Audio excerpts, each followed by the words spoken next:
Hello there, welcome to our channel Logging Apps again. Hope you're doing fine. I'm back with another tutorial video, and today I'll be showing you how to log into your Dropbox account from your computer. And now without further ado, let's dive right into the video. But before that, don't forget to like, subscribe and hit the bell icon for more videos. Now, to log into your Dropbox account from your computer, first open up your preferred browser, as I have already opened the Google Chrome, and on the search bar click over there and type in Dropbox.com like this and hit enter, or you can just simply search for Dropbox logging like this on the Google itself and hit enter.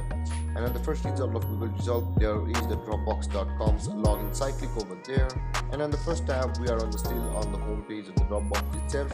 And on the top right corner of your screen on the home page of Dropbox, you can see the sign in / sign up button available over here. If you have not yet created an account on Dropbox, simply click on sign up to go through a procedure to create an account on Dropbox. Now let's to sign in. Let's click on sign in, and over here you can see both of these websites are same. So let's put one of these. One was from the Google, where one was from the home page of Dropbox.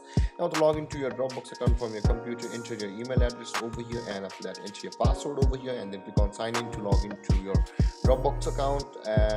Or if you have forgotten your password, simply click on forgot your password to go through a procedure to retrieve your Dropbox password. Or if you want to log into your Dropbox account with your Google or your Apple ID, simply click on these tabs which say sign in with Google or sign in with Apple, and after clicking on them you can see login page to Google as well as Apple ID appear over here. If you log into your Google account from over here, you will also be logged into your Dropbox with your Google account. Or if you log into your Apple ID, similarly if you log into your Apple ID over here, you'll be logged into the Dropbox with your Apple ID. And there guys, this is how you log into your Dropbox account. And if you have any confusions or questions regarding the topic, don't hesitate to comment in the comment section below, and don't forget to like, subscribe and hit the bell icon for more videos. Thank you for watching guys. Peace.